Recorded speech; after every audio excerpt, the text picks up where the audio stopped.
इस magical world में 4 continent, 20 nation और कई अलग अलग स्पीशीज हैं। हॉन्डेल नाम के कॉन्टिनेंट में era of myths and swords के बाद अब एरा ऑफ मैजिक चल रही है, जहां मैजिक बहुत एडवांस हो चुकी है। लेकिन भले ही सिविलाइजेशन मैजिक में बहुत आगे बढ़ चुकी है, उनका पॉलिटिकल सिस्टम अब भी फ्यूडल है, किंग्स और नोबल्स के साथ। इसका मतलब है कि क्लास सिस्टम अभी भी एग्जिस्ट करता है। फिर भी ये समय हॉन्डेल्स गोल्डन एरा ऑफ मैजिक कहा जाता है। 29 दिसंबर 1999 को, यानी मैजिकल सेंचुरी के आखिरी दिन, एक सुप्रीम मेज जिसका नाम मैनुअल लूकस था, उसका विल दुनिया के सामने आया। इस खबर ने पूरी दुनिया को हिला दिया। लूकस ने कहा था कि उसने अपना पावर, नॉलेज और वेल्थ दुनिया के किसी कोने में छिपा दिया है, और जो भी चाहे उसे ढूंढ सकता है और अपनी डेस्टिनी क्लेम कर सकता है। मैनुअल लूकस, जो एम्पायर ऑफ ब्रियाम्प का आर्क ड्यूक भी था, the only 9th circle Lord मेज के नाम से जाना जाता था। उसकी इस घोषणा के बाद हर जगह के लोग, चाहे उनकी जाति, देश या स्टेटस कुछ भी हो, उसके लेगेसी की तलाश में निकल पड़े। बहुत सारे रूमर्स फैल गए। कोई कहता उसका खजाना लैंड ऑफ ड्रैगन्स में है, तो कोई कहता एलिया नेशन में छिपा है, जो एक टैक्स हेवन है। कुछ लोग कहते उसकी स्काई फोर्ट्रेस सियोफॉर्मस में है, जो दुनिया का केंद्र है। लेकिन 20 साल गुजर गए और किसी को एक भी क्लू नहीं मिला। फिर एक दिन एक आदमी के सामने सिस्टम मैसेज आया कि उसने मैनुअल लूकस का डेस्टिनी प्राप्त कर लिया है, और वो शॉक और एक्साइटमेंट से भर गया। ये घटना साल 2007 मैजिकल सेंचुरी में लॉरेंस कैसल में हुई। एक नौकर ने युवा मास्टर एड्रियन से पूछा कि क्या वो फिर से अपनी पढ़ाई शुरू करेगा। एड्रियन ने कहा हाँ, जबकि नौकर बोला कि उसकी ज़रूरत नहीं है। लेकिन एड्रियन बोला कि उसके पास एक किताब है जो उसे बहुत पसंद है और वो उसे बाद में पढ़ेगा। एड्रियन लॉरेंस वाइकाउंट लॉरेंस का दूसरा बेटा था। उसे याद था कि वो अपनी पिछली जिंदगी में साउथ कोरिया में था। उसकी मौत तब हुई जब आर्मी का ट्रक पलट गया। डिस्चार्ज मिलने में सिर्फ 1 महीना बाकी था। जब उसने आंखें खोलीं तो वो खुद को किंगडम ऑफ हेड में पाया, जहां वो किमिंदी से एड्रियन लॉरेंस बन गया था। शुरू में वो थोड़ा कंफ्यूज था, लेकिन उसकी पिछले जिंदगी का एक्सपीरियंस उसके लिए बहुत काम आया। वो बहुत जल्दी सीखने वाला था और उसके इंस्ट्रक्टर्स हमेशा उसकी तारीफ करते थे। सब कहते थे कि वो बेहद एक्सेप्शनल है। लेकिन इससे कुछ लोगों में जेलसी भी पैदा हुई। एड्रियन को महसूस हुआ कि इस दुनिया में भी कुछ चीज़ें निराशाजनक हैं। हॉन्डेल भले ही जादू के मामले में बहुत एडवांस हो, लेकिन ये अब भी सोशली बैकवर्ड थी। उसके पुराने दुनिया का नॉलेज यहाँ ज़्यादा काम नहीं आया। तभी उसने ठान लिया कि वो अपनी वैल्यू बढ़ाने के लिए लगातार मेहनत करेगा। वो जीनियस की तरह एक्ट करता रहा, लेकिन ज़िंदगी इतनी आसान नहीं थी कि सिर्फ मेहनत से चल सके। उसे वो दिन याद आया जब वो अपनी माँ के साथ खाना खा रहा था और अचानक वो गिर पड़ा क्योंकि उसे जहर दे दिया गया था। तब उसकी उम्र सिर्फ 7 साल थी। डॉक्टर ने कहा कि अगर थोड़ी देर और हो जाती तो वो मर जाता। सब लोग पूछ रहे थे कि ऐसा किसने किया, लेकिन एड्रियन जानता था कि कल्प्रिट कौन है। जब वो बीमार था, कोई उसके कमरे में आया और एड्रियन से पूछा कि क्या तुम्हें अंदाज़ा है कि मैं तुम्हारे लिए कितनी वरीड थी। जब एड्रियन ने डरते हुए ऊपर देखा तो उसने उस औरत को देखा जो पूछ रही थी कि क्या वो ठीक है। वो औरत लॉरेंस फैमिली की ऑफिशियल वाइफ थी, एना लॉरेंस। उस हाई लीनिएज यानी उच्च कुलीन औरत के लिए ये बात असहनीय थी कि एड्रियन, जो एक साधारण और हम्बल ओरिजिन यानी साधारण जन्म का था और उसका बेटा भी नहीं था, फिर भी पिता यानी फैमिली पेट्रियार्क का ध्यान अपनी ओर खींच रहा था। इस नए एड्रियन की उपस्थिति ने उसे अंदर से बेहद असहज कर दिया था। जब एड्रियन ठीक हो गया तो वो अंदर से बहुत एंग्री था, क्योंकि भले ही ये दुनिया बहुत एडवांस हो चुकी थी, लेकिन देश का पॉलिटिकल सिस्टम अब भी बहुत बैकवर्ड था। बिना किसी ठोस सबूत के एना को गिल्टी ठहराना असंभव था, लेकिन एड्रियन समझ नहीं पा रहा था कि उसका पिता कुछ क्यों नहीं कर रहा। ये तो नामुमकिन था कि उसे ये पता न हो कि एना ही मुख्य सस्पेक्ट है। तभी एड्रियन को समझ आया कि उसके पिता जानबूझकर सब कुछ इग्नोर कर रहे हैं ताकि परिवार की रेप्यूटेशन पर असर न पड़े। उस दिन के बाद से एड्रियन ने जीनियस की तरह बर्ताव करना पूरी तरह बंद कर दिया। करीब 10 साल बाद 1 मई 2019 को अब एड्रियन 20 साल का हो चुका था। वो उसी कैफेटेरिया में गया जहां वो अक्सर जाता था। वेटर्स आपस में बात कर रहे थे, क्या तुम उसे जानते हो? वो लॉरेंस परिवार का दूसरा बेटा है। लेकिन फिर भी सब कहते कि वो किसी कॉमनर जैसा दिखता है, ना कि किसी नोबल की तरह। तभी अटेंडेंट ने उन्हें चुप रहने को कहा और एड्रियन से पूछा, can I help you? Adrian ने कहा कि उसे क्रोनिका ऑनलाइन के कोई पॉइंट कार्ड्स नहीं दिख रहे। तब अटेंडेंट ने बताया कि पॉलिसी बदल गई है, अब पॉइंट कार्ड सिर्फ कैश काउंटर से खरीदे जा सकते हैं। उसने पूछा, आपको कितने चाहिए? एड्रियन ने कहा, सभी। जब वो चला गया तो दोनों ने उसका धन्यवाद किया, लेकिन सुपरवाइजर ने उस कर्मचारी को फटकार लगाई, तुम्हें पता नहीं कि अगर तुम किसी नोबल को नाराज कर दोगे तो तुम्हें सजा मिल सकती है। वो लड़का सोच में पड़ गया, वो खुद यहाँ क्यों आया? वो तो किसी सर्वेंट को भेज सकता था। सुपरवाइजर ने कहा कि उसे भी नहीं पता, पर यह पहली बार नहीं था जब वो आया हो। वो हर महीने 2-3 बार आता था, और हाँ, वो शायद गेम्स का बहुत बड़ा फैन है। एड्रियन ने सोचा, मैंने अभी अभी 5 मिलियन गेम पॉइंट्स पर खर्च कर दिए। कोरियन करेंसी में ये लगभग 5 मिलियन वॉन होता है। तभी उसका गार्ड आकर बोला, यंग मास्टर, हमें फोन आया है कि मास्टर सेड्रिक घर आ रहे हैं। एड्रियन को यह सुनकर बहुत गुस्सा आया। घर पहुंचने पर उसकी मां सिल्विया लॉरेंस ने पूछा कि वो कहाँ गया था। तभी अचानक एक आदमी वहां आया और बोला, क्या तुम बिना गाड़ी के प्रॉपर्टी में घूम रहे हो? क्या तुम्हारा दिमाग खराब हो गया है? वो था सेड्रिक लॉरेंस, एड्रियन का हाफ ब्रदर, यानी 23 साल का। एड्रियन के मन में बस यही ख्याल आया, ये आदमी बहुत इरिटेटिंग है। सेड्रिक ने अहंकार से कहा, तुम एक नोबल के बेटे हो और ऐसे बर्ताव करते हो जैसे कोई कॉमनर हो। तुम्हें परिवार की रेप्यूटेशन की परवाह नहीं। एड्रियन ने सोचा, मुझे ऐसी फेक रेप्यूटेशन की कोई परवाह नहीं। अगर ये नोबल न होता तो खुद का ख्याल भी नहीं रख पाता। लेकिन वो झगड़ा बढ़ाना नहीं चाहता था, इसलिए बोला, मुझे माफ करें, आगे से ध्यान रखूंगा। सेड्रिक ने घमंड से कहा, वैसे भी एक हाफ ब्लड कॉमनर होना कोई गर्व की बात नहीं है। एड्रियन ने पूछा, तुम यहां क्यों आए हो? सेड्रिक ने कहा, पिता चाहते हैं कि तुम फास्ट डिस्ट्रीब्यूशन बिजनेस संभालो। तुमने इसके बारे में सुना ही होगा। एड्रियन ने सोचा कि हॉन्डेल में नोबल फैमिलीज एक साथ कॉन्ग्लोमरेट्स और पॉलिटिकल डायनेस्टीज की तरह काम करती हैं। अब उसे समझ आया कि सेड्रिक अचानक क्यों आया। एड्रियन ने कहा, ठीक है, लेकिन मैं इसे मना करता हूं। सेड्रिक ने व्यंग में कहा, समझदार हो, बेहतर है कि तुम कुछ ना करो और किसी के लायक भी ना बनो। उसकी मां चिंतित होकर पूछती है, क्या तुम ठीक हो? एड्रियन बोला, हाँ मां, मैं ठीक हूं। उनसे उलझना बेकार है। एड्रियन सोचने लगा, जहर वाले हादसे के बाद मैंने अपनी जीनियस इमेज छोड़ दी। मैंने खुद को सबसे दूर कर लिया और इंटरैक्शन को कम कर दिया। शायद पिता को कभी किसी कॉन्क्यूबाइन सन में इंटरेस्ट नहीं था, इसलिए उन्होंने हमेशा इंडिफरेंस दिखाई, लेकिन इसने मेरी जान बचा ली। पिछले 10 सालों से एड्रियन एक शैडो की तरह जी रहा था, अपनी मौजूदगी को मिटाते हुए। लॉरेंस मैंशन में लोग अब कहते थे कि एड्रियन बस गेम्स एडिक्ट है। कभी जो लड़का जीनियस कहलाता था, अब उस पर हंसी उड़ाई जाती थी। अधिकतर नौकर एना लॉरेंस के प्रभाव में थे, इसलिए कोई भी उसके बारे में बुरा बोल सकता था। अब जब एड्रियन अपने कमरे में पहुंचा तो उसने वर्चुअल रियलिटी हेडसेट पहना और सोचने लगा कि लोग समझते हैं कि मैं गेम्स खेलकर हकीकत से भाग रहा हूं, पर वो पूरी तरह गलत हैं। जैसे ही वो गेम वर्ल्ड में दाखिल हुआ, उसने डेस्टिनी मिशन फेज 1 पूरी की और अपने इन गेम कैरेक्टर को रियल लाइफ बॉडी से सिंक्रोनाइज कर लिया। एड्रियन ने सोचा, अगर मुझे किसी को मॉनिटर करना है तो मुझे भी वर्चुअल वर्ल्ड में ऐसा करना होगा, क्योंकि क्रोनिका ऑनलाइन में सीखी गई स्किल्स असल जिंदगी में भी असर डालती हैं। फिर उसे याद आया, 10 साल पहले जब वो रॉयल एकेडमी में पढ़ता था, उसने अपने असाइनमेंट में मैनुअल लूकस पर रिसर्च की थी, और तब उसने कुछ ऐसा देखा जिसने उसे चौंका दिया। लूकस फैमिली क्रेस्ट में लिखा शब्द एक ऐसी एंशिएंट लैंग्वेज से मेल खाता था जो किसी रहस्य की ओर इशारा कर रहा था। और वो शब्द था वाई, जिसने उसे सोचने पर मजबूर किया कि इस दुनिया में इंग्लिश कैसे हो सकती है। और तभी उसने इमेजिन किया कि शायद मैनुअल लूकस भी अर्थ से था। लेकिन उसने खुद से कहा कि सिर्फ इसी बात से वो ऐसा कंक्लूजन नहीं निकाल सकता, ये बस एक कोइंसिडेंस भी हो सकता है। लेकिन ज्यादा समय नहीं बीता कि उसे कंफर्म हो गया कि आर्चड्यूक लूकस वाकई अर्थ से था, और उसने देखा कि मरने से पहले उस आर्चड्यूक लूकस ने कुछ वर्ड्स बोले थे।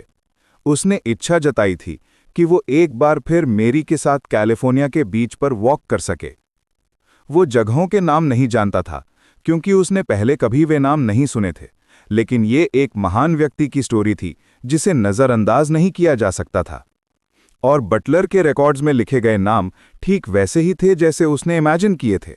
ये कोई सिंपल कोइंसिडेंस नहीं था। द ग्रेट आर्चड्यूक ऑफ हॉन्डेल सच में एक अर्थलिंग था, ठीक उसकी तरह, और उसके पास इसका प्रूफ भी था, क्योंकि उसने अपने प्रोटोटाइप्स को अर्थ के नामों पर रखा था, जैसे ऑरा कंडेंसेशन डिवाइस को वॉशिंगटन कहा था और फर्स्ट वर्चुअल रियलिटी डिवाइस को हॉलीवुड कहा था। और इस तरह उसने अपनी पास्ट लाइफ के अर्थ नॉलेज का इस्तेमाल किया ताकि वो उस डेस्टिनी को ढूंढ सके जो उसने पीछे छोड़ दी थी। उसने सालों तक सर्च किया और आखिरकार मैनुअल लूकस की डेस्टिनी को खोज लिया। वो बहुत एक्साइटेड था और बोला कि अब वो फाइनली अपने पाथ ऑफ फ्लावर्स पर चल सकता है। लेकिन उसके सरप्राइज के लिए उसे ये डेस्टिनी हासिल करना बहुत मुश्किल था। उसे कई मॉन्स्टर्स से लड़ना पड़ा और क्योंकि ये वर्चुअल रियलिटी उसके रियल बॉडी से कनेक्टेड थी, वो असली दर्द महसूस करता था। उसने सोचा कि शायद असली सफरिंग तो अब शुरू हुई है जब उसने अपनी डेस्टिनी पाली है। उसने खुद से पूछा कि क्या वो बिना डर के लड़ सकता है, क्योंकि आज ड्यूक लुकस की डेस्टिनी एक अनएक्सपेक्टेड जगह पर हिडन थी, बेसिकली ऑनलाइन वर्ल्ड में, यानी उसके खुद के वर्चुअल वर्ल्ड में। भले ही ये वर्चुअल वर्ल्ड रियलिटी जितना डिटेल्ड था, फिर भी गेम एक गेम ही था। नॉर्मली वो कुछ महसूस नहीं करता था क्योंकि सब फिल्टर हो जाता था, लेकिन इस बार वो असली दर्द महसूस कर रहा था और हर फाइट मुश्किल थी। ये एक अनबिलीवेबल स्टोरी थी। मैनुअल लुकस की डेस्टिनी पाने के लिए उसे गेम को रियल लाइफ से सिंक्रोनाइज करना पड़ा। कौन उस पर यकीन करता अगर वो ये बात कहता।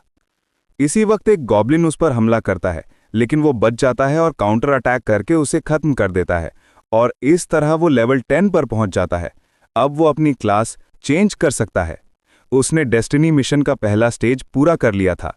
फिर उसे मेन गॉड एरियल द्वारा सीक्रेट स्पेस में ट्रांसफर किया जाता है। कई नोटिफिकेशंस के बाद वो सोचता है कि फाइनली उसने लेवल 10 और स्टेज 1 कंप्लीट कर लिया है।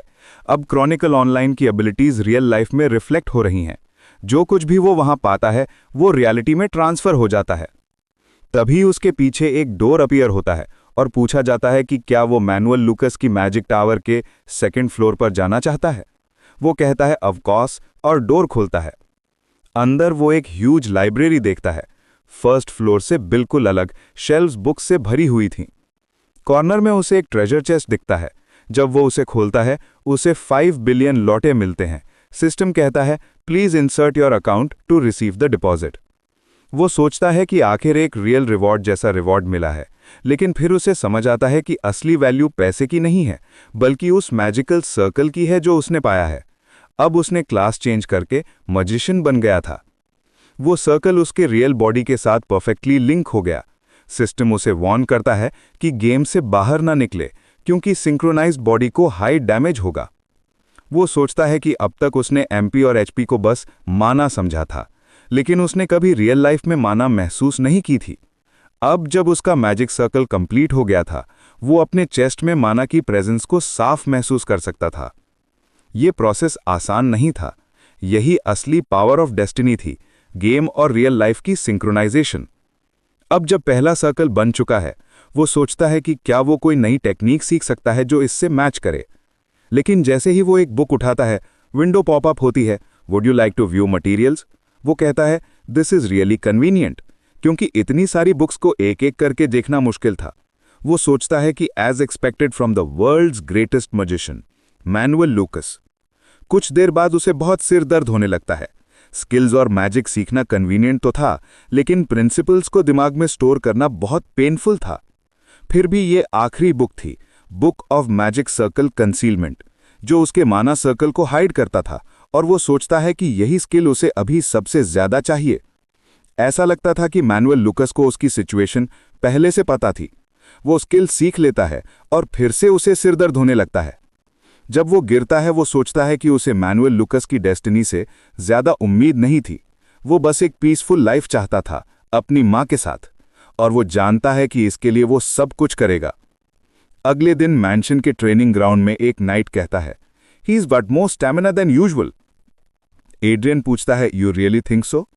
उस नाइट का नाम वाइस था, तो वाइस कहता है कि वो सरप्राइज था जब एड्रियन ने कहा कि वो स्वॉर्ड्समैनशिप ट्रेन करना चाहता है। एड्रियन सोचता है कि हाल ही में उसका बॉडी थोड़ा हैवी लग रहा है।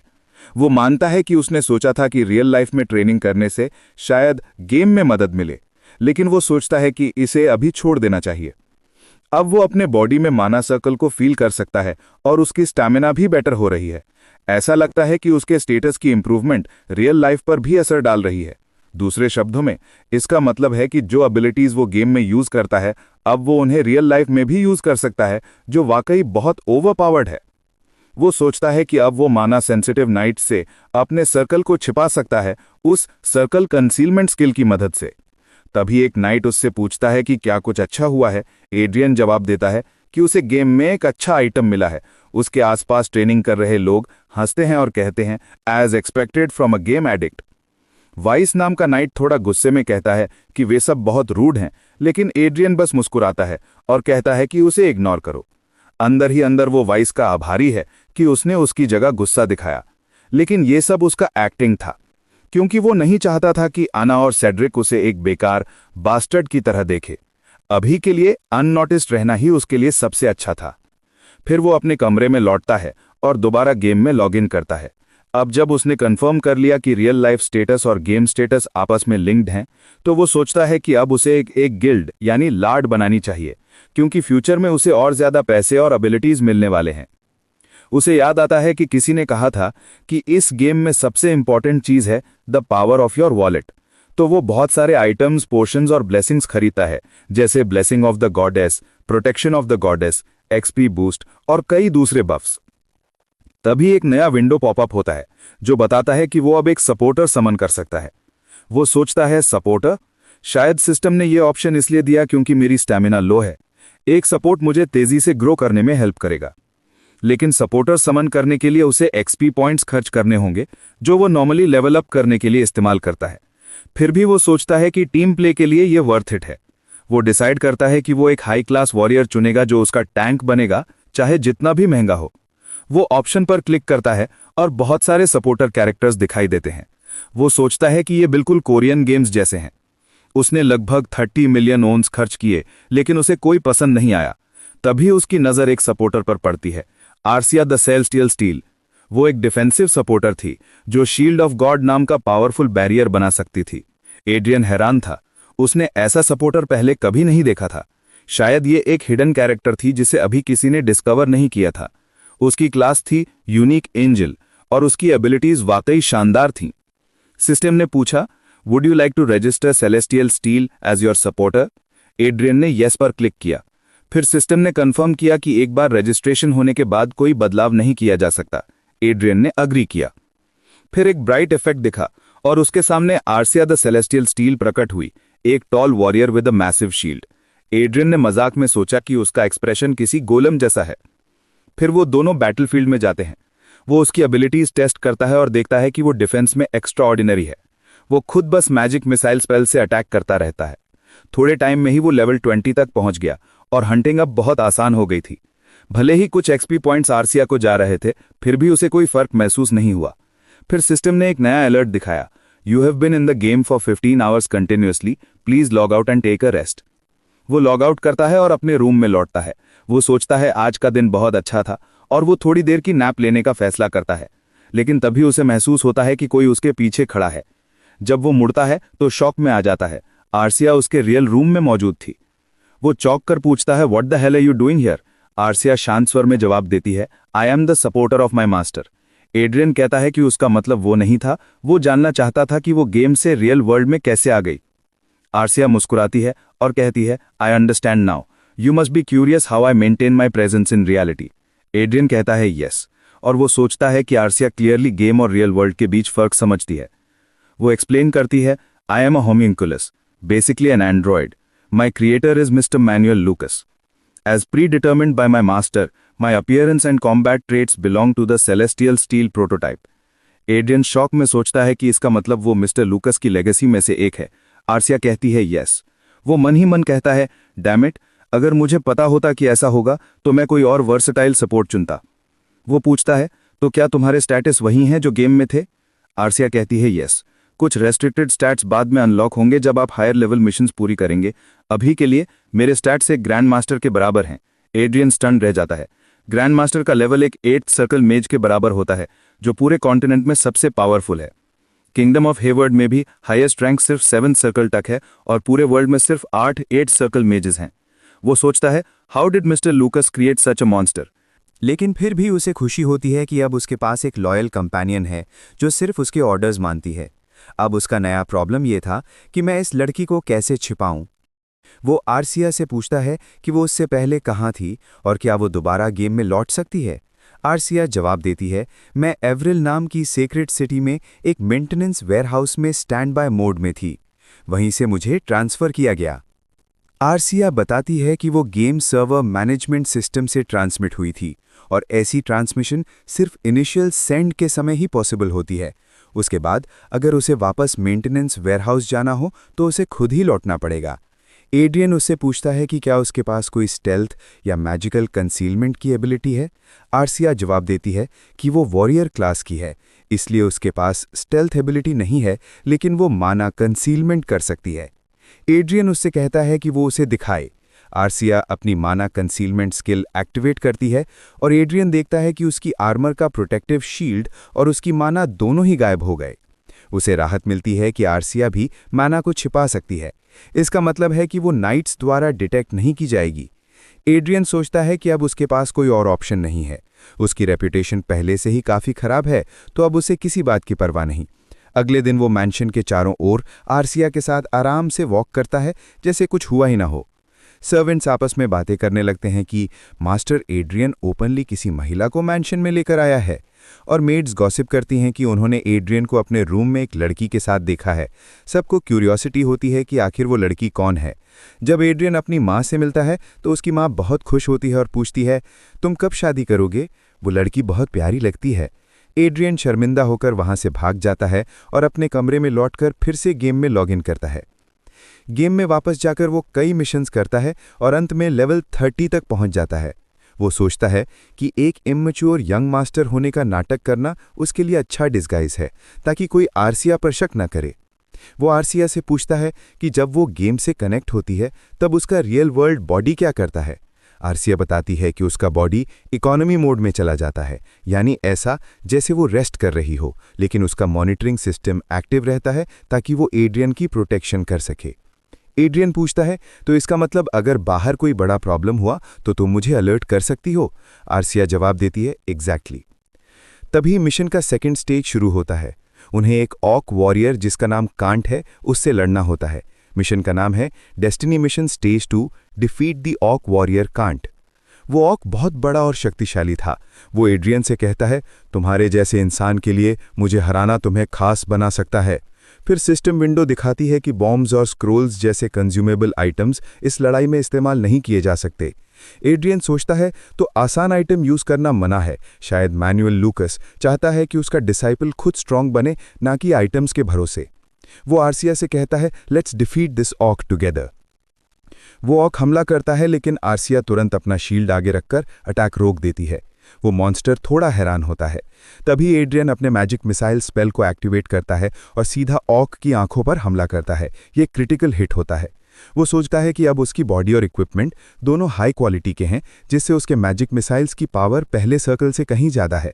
अगर ये मॉन्स्टर इसी लेवल का है तो उसे हराना आसान होना चाहिए, लेकिन उसकी हैरानी के लिए ऑक तुरंत अपनी तलवार उठाकर फिर से अटैक करता है। आर्सिया फिर से डिफेंस करती है। वो सोचता है कि ये पागल है, ये अंधा होने के बाद भी अटैक कर रहा है। वो देखता है कि ऑक की हेल्थ बार अभी भी आधी भी नहीं गिरी है। वो लगातार कई भारी हमले करता है। एड्रियन को लगता है कि ऑक का एक भी अटैक सही से लग गया तो वो मर जाएगा। फिर भी वो खुश है कि आर्सिया उसके साथ है।